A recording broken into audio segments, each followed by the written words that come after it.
Una de las fracturas más peligrosas que atraviesa el país es la diferencia de desarrollo y productividad entre los estados del norte y los estados del sureste. En el Senado la semana pasada se aprobó una iniciativa de ley sobre zonas económicas especiales para tratar de volver a surgir y revertir este problema, esta separación, esta distancia o esta brecha que empieza a abrirse entre estos dos Méxicos. Soy José Buendía, gracias por estar con nosotros en Opiniones Encontradas. Le dejo mi Twitter, José Buendía MX, y acompáñenme a ver algunos datos para regresar aquí a nuestra mesa a hablar con un senador que estuvo en el proceso de dictaminación de esta ley y con un especialista de la sociedad civil para analizar justo esto, la efectividad, las posibilidades que tiene de tener éxito estas zonas económicas especiales.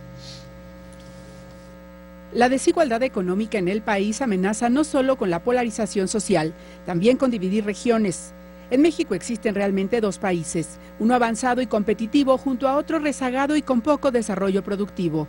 Así lo reconoce la Ley Federal de Zonas Económicas Especiales, que fue aprobada en el Congreso hace unos días para promover el desarrollo en tres polos que se crearán en Chiapas, Oaxaca, Guerrero y Michoacán, las más atrasadas del país. La iniciativa, propuesta del Ejecutivo, refuerza el control de las inversiones productivas y de infraestructura en el gobierno federal, a pesar de ser de aplicación del ámbito local, tal como ha sucedido en otros casos de legislación de corte centralista. El proyecto busca establecer un entorno favorable para empresas e industrias a partir de incentivos fiscales, ventajas competitivas y condiciones de certidumbre para los inversionistas de esta región. Pero se tendrá que remover obstáculos como la inseguridad o estructuras políticas clientelares que frenan su desarrollo, así como el bajo nivel de ingreso o los déficits en educación y salud, así como la interferencia de los cambios políticos en inseguridad de la inversión. La creación de zonas exige grandes inversiones públicas y privadas que deben ir más allá de los periodos sexenales y mantenerse 10 o 15 años antes de comenzar a verse resultados. Las zonas desarrollarán Puerto Chiapas, Puerto Lázaro Cárdenas y el corredor interoceánico del Istmo de Tehuantepec para impulsar el desarrollo de esas regiones y reducir las brechas productivas. ¿Tendrá éxito el proyecto? ¿Es todavía posible impedir la fragmentación territorial del país? Posiciones. 1. El coordinador del PRI en el Senado, Emilio Gamboa, señala que el PRI estará muy atento a que la aplicación de la ley sea oportuna y eficaz. Agregó que las zonas destinarán crecimiento económico y ayudarán a reducir brechas que son inaceptables. 2. El nivel de productividad en la frontera norte es 2.6 veces mayor que en la sur, mientras que en las zonas más pobres del país, 8 de cada 10 trabajadores subsisten en la informalidad. 3. El senador del PRI, Jorge Toledo, confió en que la ley aleje a esta propuesta y a este proyecto de los vaivenes políticos, de lo que puede pasar en un proceso de corto plazo. 4. El presidente de la Comisión de Hacienda del Senado, José Francisco Yunes, dice que primero hay que generar una mayor infraestructura que permita superar barreras geográficas de lo que ahí se produce con nuestros mercados, generar condiciones para que exista un mejor valor agregado económico en esas regiones y particularmente se puedan encadenar productivamente con el dinamismo económico del país. Zonas económicas especiales, como le decía, el país tiene un grave problema y uno de los mayores problemas es justamente el que acaba de ver en el reportaje, la separación, la división, la brecha que se está dando entre estados desarrollados y estados con capacidades productivas de desarrollo y crecimiento mucho más bajos, que está haciendo que haya una separación entre ellos. Y para entrarle a tratar de entender por qué esto y de qué manera la nueva ley de zonas económicas especiales que se aprobó en el Senado pueden ayudar a revertir esta situación. Me da mucho gusto que esté conmigo hoy esta tarde el senador Humberto Mayans. Humberto, muchas gracias. Al contrario, Pepe, un placer. Mucho gusto. Igual, muchas gracias. Y subdirector del INCO, Manuel Molano, usted ya lo conoce, amigo de este programa, como siempre, un placer. Gracias, Pepe, gracias por la invitación. Y antes, justo para entrar al aire, estamos hablando de economía política, y si le entráramos a las zonas económicas especiales, más que eso, sino a la problemática de la división, Humberto, ¿qué es lo que pasa? ¿Cómo explicas esta fractura que hay en el país entre el norte desarrollado con productividad o tasas de productividad, menos informalidad, y el sureste que está cada vez más distanciado? Sí, fíjate que, bueno, las zonas económicas especiales, una de las cosas que está el presidente Peña Nieto tratando de evitar es precisamente que el país se parte en dos. Entre un México y un centro y un norte desarrollado, educado, generando empleos de calidad muy bien remunerados, con empresas modernas de calidad mundial, y un sur-sureste rezagado, pobre, con falta de educación, con falta de infraestructura y con serias tensiones sociales por lo mismo.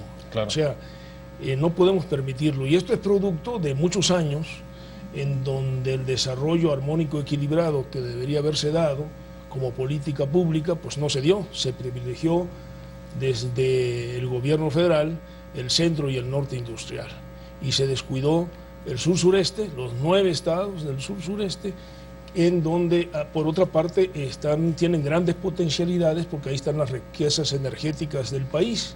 Ahí está fundamentalmente en el Mesozoico, Tabasco, Chiapas, en el litoral del Golfo de México y en aguas profundas, finalmente, los yacimientos más importantes de petróleo y de gas natural. Está el agua. La cuenca del Grijalva y Usumacinta solamente es el Grijalva y Usumacinta la 7ª reserva mundial de agua, sí, no, bueno, de agua dulce. A ver, los recursos naturales que tienen esa zona están fuera de dudas, pero están los recursos forestales, claro, también. Pero ¿a qué atribuir, digamos, este atraso del sur-sureste? Es un asunto, como dice, estarías de acuerdo con el senador Mayans, en que fue una política de privilegio del gobierno federal, es decir, digamos, discriminatoria hacia el sur-sureste, o hay instituciones en el sur-sureste, clientelismo, etcétera, que han impedido el desarrollo en la región. Es una de las grandes paradojas del desarrollo, Pepe. ¿Cómo es que el desarrollo elige ciertos lugares y abandona la buena de Dios a otros? Ciertamente... pero no fue la buena de Dios, porque aquí hay un señalamiento claro: gobiernos federales, políticas públicas equivocadas. Yo creo que esto es mucho más profundo. Quizás en 500 años de vida de civilización occidental, en lugares como Oaxaca, Chiapas, Tabasco, Campeche, pues tienes las industrias incipientes de la colonia que acabaron fracasando, se acaba yendo la gente durante los siglos XVIII, XIX, y al final el peor capital humano posible. Malas instituciones quizás es lo que tendrías que pensar. Y esto, locales. Y esto no es algo reciente, esto es algo ancestral. Y ahí pues tendríamos que pensar cómo mejorar las instituciones. Yo creo que es muy buena la iniciativa en términos de, a ver, necesitamos aquí un régimen fiscal especial, necesitamos entrarle con inversión en infraestructura. ¿Por qué? Porque en este momento, en un lugar como el Istmo de Tehuantepec, no hay industrias de alto valor agregado. Entonces, las industrias de alto valor agregado son las que te aguantan el costo fiscal del Estado mexicano. Una planta armadora de coches puede pagarlo, una industria avanzada puede pagarlo. Lo que hay en este momento en el Istmo no puede pagar eso. Entonces tienes que regresarte un paso atrás y empezar a construir los bienes públicos que se puedan con, por un lado, una tasa de impuestos preferencial para la gente de esa zona, por otro lado, con un subsidio del resto del país. Yo lo que sí creo es que lo que hicimos durante muchos años fue sacarle riqueza a estas zonas del país para financiar el desarrollo de México. Ahora, senador, la iniciativa ya considera los incentivos fiscales para atraer la inversión productiva y generar estas industrias de alto valor de que habla Manuel. Pero ¿eso es suficiente o hay un problema institucional y de política pública local? O sea, incentivos fiscales o cambiar el clientelismo, el caciquismo. Todo eso es producto del retraso precisamente en que se encuentra el sur-sureste, los 9 estados del sur-sureste. Hace 3 años salió un estudio hecho por quienes participaron en el Tratado de Libre Comercio de América del Norte, tanto de Canadá como Estados Unidos y México, para conocer los resultados reales de los beneficios posibles del Tratado de Libre Comercio respecto a México, Canadá y Estados Unidos. Y respecto a México, la conclusión que daba el estudio es que el Tratado de Libre Comercio desde el punto de vista de exportaciones, captación de divisas, etcétera, pues ha sido un éxito. ¿Cómo se derrama esos recursos en el país? ¿Por qué se queda la mayor parte de esos beneficios, el 85% en el centro y en el norte industrial, y por qué el sur-sureste solamente capta el 12 o el 15%? Y la conclusión es muy rápida. Primero, por falta de infraestructura. Lo dice el estudio, está publicado. Incluso Nexos lo publicó en la revista Nexos y después se publicó el libro. Dice, falta de infraestructura física moderna competitiva, es decir, de ferrocarril moderno, de puertos, de carreteras, de desarrollos hidroagrícolas modernos para producir alimentos, y también un atraso muy serio, muy grave en educación de calidad e investigación científica y tecnológica. Y todos sabemos que sin infraestructura física moderna, Pepe, y sin educación de calidad e investigación científica y tecnológica orientada a las vocaciones de desarrollo de la región, pues no va a haber ni crecimiento económico, ni desarrollo, ni empleos modernos, ni empresas de calidad mundial. Entonces, esta es la conclusión del TLC, y si revisamos físicamente el sureste vamos a encontrar que esto no existe. No existe una carretera, por ejemplo, en el sureste, por donde pueda transitar un tractocamión a 120 kilómetros por hora sin topes y sin riesgo de atropellar a las personas. No existe. A ver, eso me preocupa porque esto se viene a dar justo en un momento y una coyuntura muy difícil para varios estados del sur-sureste, particularmente Tabasco, por supuesto enfrente Campeche, aunado incluso a la caída, platicábamos hace rato, de por ejemplo la producción agrícola, pero sobre todo a la crisis de la industria petrolera. ¿Qué garantías tienes de que este plan de zonas económicas especiales funcione y sea efectivo? Bueno, yo creo que ninguno, y creo que es muy importante que las instituciones de la República se vuelquen hacia que no solamente llegue infraestructura, sino que llegue cambio institucional. Realmente, en otro espacio comentaba yo que Oaxaca se nos hubiera desarrollado desde que Lázaro Cárdenas hizo la carretera México-Oaxaca si nada más fuera un tema de infraestructura. Necesitamos esas instituciones de acompañamiento. Ejemplo, ¿no? Douglas North, el recientemente fallecido premio Nobel de Economía de los 90, pues habló mucho del tema de instituciones. En un lugar como Oaxaca tendría que poderse vender la tierra libremente, no las personas. En un lugar como Chiapas tendríamos que resolver los graves problemas ancestrales de discriminación étnica, discriminación racial, discriminación de grupos humanos. En un lugar como Guerrero tendríamos que cambiar esta predilección por las actividades altamente ilegales, ¿no? Y recientemente gente del gobierno de Guerrero decía, bueno, pues vamos invitando a la industria farmacéutica a producir opiáceos aquí en lugar de Turquía o en lugar de Afganistán, que son riesgos geopolíticos graves. Sí, algunos analistas de seguridad se pusieron así como en ascuas, pero tiene sentido. Digamos, tendríamos que convencer a las grandes farmacéuticas que Tlapa está padrísimo y que realmente no somos un riesgo geopolítico para nadie. Tendríamos que reinvolucrar a los americanos. En la costa pacífica de México se siembra opio porque suplimos la demanda de morfina de la Segunda Guerra Mundial, de la Guerra de Vietnam. La gente migra hacia los Estados Unidos porque en las guerras los americanos dejaron su campo vacío y fueron por la gente. Entonces hemos transformado, hemos generado cambios institucionales fuertes que han causado fenómenos económicos, demográficos igualmente fuertes, y creo que tenemos que readaptarnos a esos cambios. ¿Qué riesgos hay que conjurar en una zona que parte con una desventaja en términos competitivos enorme y en un mundo en el que la competencia por los capitales, independientemente de los incentivos fiscales, es enorme? Bueno, la zona geográfica tiene varias ventajas. Es una zona específica, en donde geográfica, que puede ser unitaria o puede ser seccional. No necesariamente no necesariamente implica ser unitaria. Y allí esa zona debe tener dos condiciones. Una de ellas debe estar en lugares con alguna infraestructura física que pueda ser potencialmente competitiva, puertos, con ferrocarril, con alguna infraestructura carretera, con alguna universidad y centros de salud cercanos, es decir, con alguna infraestructura que pueda ser potencialmente competitiva. Y segundo, que esté también ubicada en su entorno los municipios más pobres del país, los más rezagados, los de pobreza extrema.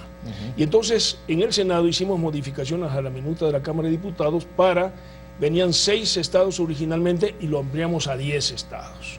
Son 10 estados, solamente 10 en donde se pueden establecer estas zonas geográficas. ¿En qué lugares? En Puerto Chiapas, en la frontera con Guatemala, en Puerto Chiapas, en el corredor Coatzacoalcos-Salina Cruz, donde se tiene el proyecto del interoceánico, del tren interoceánico de carga de alta velocidad para modernizar los 2 puertos, Coatzacoalcos y Salina Cruz. ¿Y quién toma la decisión sobre los estados? ¿Quién dice es un decreto del presidente, ¿no? Y son los indicadores. Porque van a empezar ahorita con 3, son 3 estados originalmente. Originalmente, no, son 3 zonas económicas que abarcan Chiapas, en Puerto Chiapas, el corredor Coatzacoalcos, Salina Cruz, que abarca municipios y los estados de Veracruz, en consecuencia, y Oaxaca, y Lázaro Cárdenas, donde confluyen 2 municipios de Guerrero y 5 de Michoacán. Sí, pero te lo pregunto porque justo viene esto en un momento en el que las economías de los estados del Golfo se te están viniendo a pique por la crisis petrolera. Las situaciones que se están viviendo en Campeche, en Tabasco, pues seguramente, o auguran tener estos seguramente cumplirán algunas de estos requisitos para entrar. ¿Quién las deja entrar? Bueno, no, ya están. Con la reforma que hicimos a la minuta de la Cámara de Diputados, de 6 ampliamos a 10. ¿Quiénes entraron? Entró Hidalgo, entró Tabasco, entró Campeche y entró Yucatán, que no estaban. Son los 4 que no estaban y entraron. ¿En base a qué? A los indicadores de pobreza extrema y a que cuentan con cierta infraestructura, como Coatzacoalcos y Salina Cruz, 2 puertos, que cuentan Campeche con Ciudad del Carmen, Tabasco con el puerto de Dos Bocas y el puerto de frontera. Hay cierta infraestructura. Se está modernizando por parte del gobierno federal el ferrocarril Chiapas-Mayat, la famosa bestia. El programa es invertirle 6,000 millones de pesos para que pase de correr de 10 kilómetros a 40, 50 kilómetros y que sea el ferrocarril un instrumento fundamental para mover la carga de la región sur-sureste y de estos puertos, ¿no? Ahora, la clave es atraer capital privado para que invierta en estas zonas económicas especiales. ¿Y el incentivo, el único que hay es fiscal?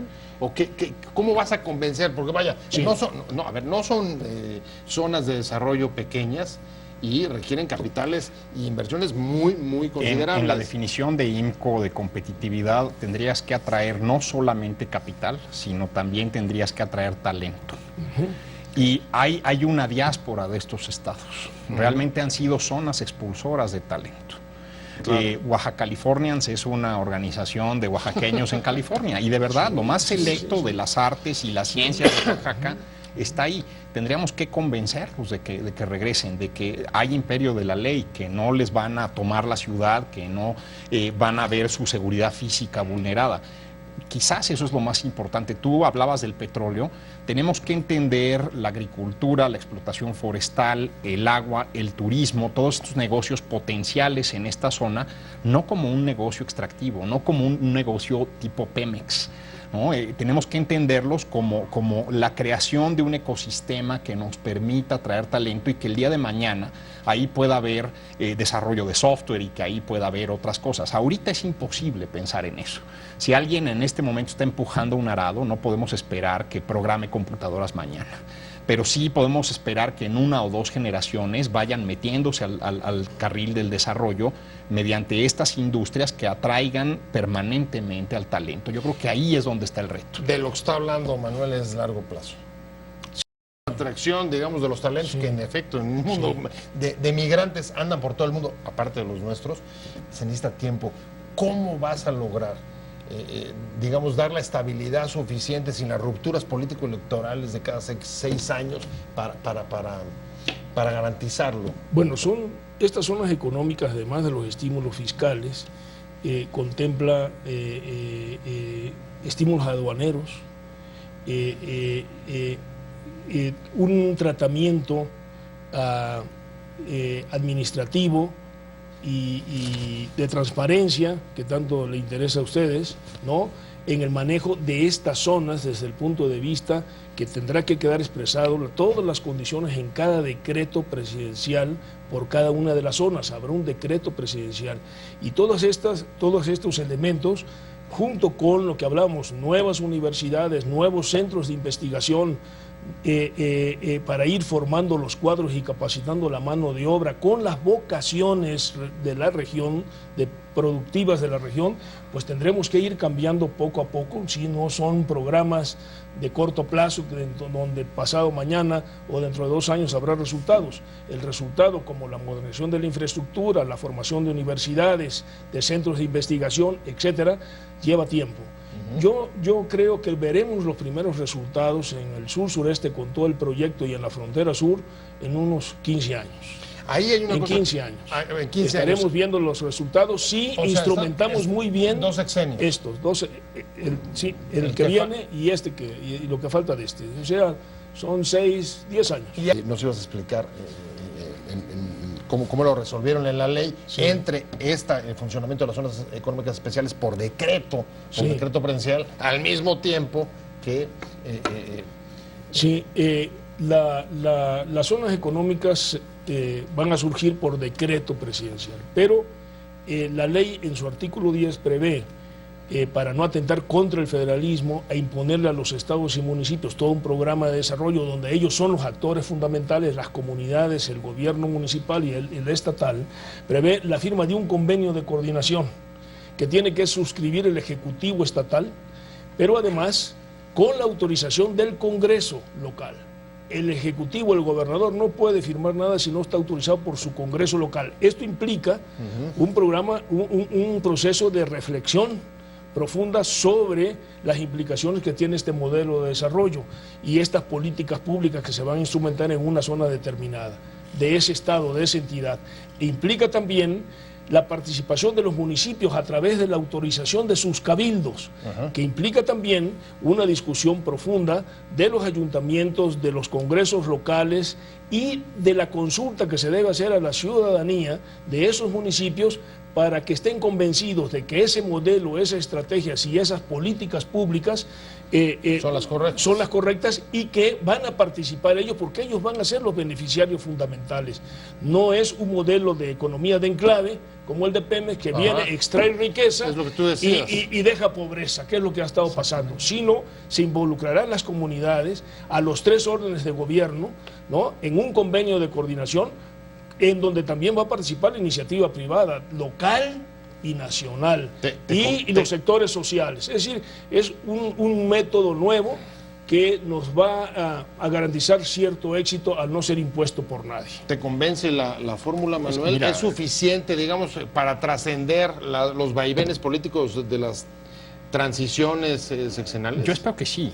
Digamos, aquí lo difícil del cambio institucional es que implica cambiar ideas y nociones preestablecidas que hacen que las cosas no funcionen. Hace un tiempo en un estado de la República del Norte, de hecho, me tocó comentar un estudio donde pues, el autor, un académico muy prestigiado de este lugar, decía que el problema de la localidad era que las mujeres se iban a trabajar, ¿no? Y que pues todos los hijos se quedaban abandonados, y cuando en realidad hay muchas soluciones modernas para que puedas potenciar la participación de las mujeres y los hombres en la sociedad, trabajar horas más cortas, mayor productividad, encontrar esquemas alternativos para que también el padre de familia se haga cargo de algunas labores en el hogar, en fin. Creo que cambiar esas nociones va a ser bien difícil, ¿no? Ya hace años, y con esto termino, vi en el periódico, en la página 27, una nota que pues 2 oaxaqueños en Los Ángeles, uno le vende su hija al otro, ¿no?, a cambio de unas cervezas y de unas latas de chilorio, y etcétera, y el otro no le paga, y entonces pues, se le hace fácil ir denunciar ante la policía de Los Ángeles, ¿no? Y pues bueno, los arrestaron a los 2, y a la niña pues eventualmente la mandan a una institución del Estado y la regresan a México. Pero esto te enseña que probablemente si ellos hubieran estado en Oaxaca hubieran hecho lo mismo, y el Ministerio Público o el juez de paz que hubiera conocido del caso hubiera dicho, pues esto es sus y costumbres, que lo arregle el cacique local. y hubieran amarrado a un árbol al que no pagó y lo hubieran pegado, y entonces te quedas en la colonia, te quedas en el siglo XVI. Hay que trascender. Ahí hay un buen ejemplo y dos retos. La migración, que está empezando a resentir por la crisis petrolera o agudizarse, y la otra, la informalidad. Es impresionante. 8, creo que son datos incluso de ustedes, 8 de cada 10 trabajadores en el sur-sureste son informales. Claro. Y lo primero que te pide el capital para invertir es que haya formalidad, Estado de Derecho, leyes, etc. Claro, tenemos que trabajar mucho en ese otro aspecto que tú dices, Estado de Derecho. Eso es fundamental, ¿no? En infraestructura, en educación de calidad, en ciencia y tecnología, en investigación científica y tecnológica y en Estado de Derecho. Eso es fundamental para el sur-sureste.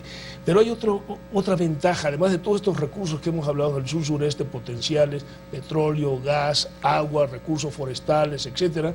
Tenemos también Centroamérica, la frontera sur, que nos hemos olvidado mucho de ella y que el presidente Enrique Peña Nieto ha puesto un gran interés, y su primer viaje como presidente electo, incluso como fue a Guatemala, y ha ido a Centroamérica 11 veces, y han venido los presidentes centroamericanos por primera vez a México en una relación ya ágil y fluida, buscando incrementar los lazos de amistad, pero también el comercio. El PIB centroamericano significan 192,000 millones de dólares. Es un mercado de exportación para los mexicanos. Del sur-sureste. La integración natural en un mercado regional amplio es con Centroamérica, ¿no? Desde Guatemala hasta Panamá.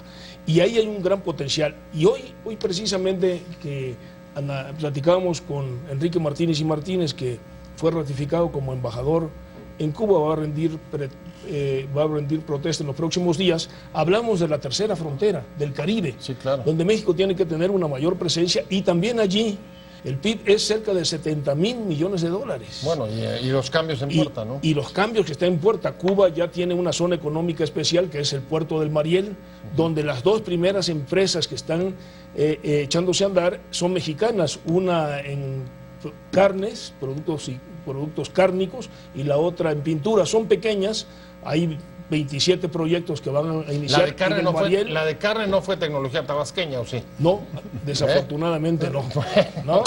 A mí se me está yendo el tiempo. Sí, el otro zona económica especial que tenemos exitosa es Colón, en Panamá. Son las dos. Entonces México no podía quedarse atrás. Yo creo que esta es una buena oportunidad. Bueno, más bien nos retrasamos muchos años, ¿no? Sí. ¿Cómo sientes? ¿Cuándo debe haberse hecho esto? En los 60. Su mecha. Bueno, o sea, son medio siglo de retraso. Medio siglo de retraso. Oaxaca nos dio al presidente Juárez, Chiapas nos dio a Belisario Domínguez. Quisiera yo que mucha gente hoy pensara tan modernamente como Juárez y como Belisario Domínguez. Realmente creo que lo que hemos hecho es expulsar al talento de esas zonas. Hay que regresarlo de vuelta. No solamente en la zona, en todo México. No hay acabo de presentar una iniciativa de ley para apoyar a los niños sobresalientes y a los talentos que estamos platicando con la Secretaría de Educación Pública, para darle un tratamiento especial y un financiamiento especial para estos niños talentos, y que no se nos vayan del país. Sí, del país o fuera de la región. Muchas gracias a los dos. Muchas gracias, senador Humberto Mayans. Un placer haberte tenido hoy aquí esta tarde. Pepe, muchas gracias. Ahí seguiremos dándole seguimiento al tema. Manuel Molano, como siempre, un placer haberte tenido. Igualmente, Pepe. Gracias a los dos y sobre todo. Te invitamos a seguir cuestionando la información con los siguientes videos.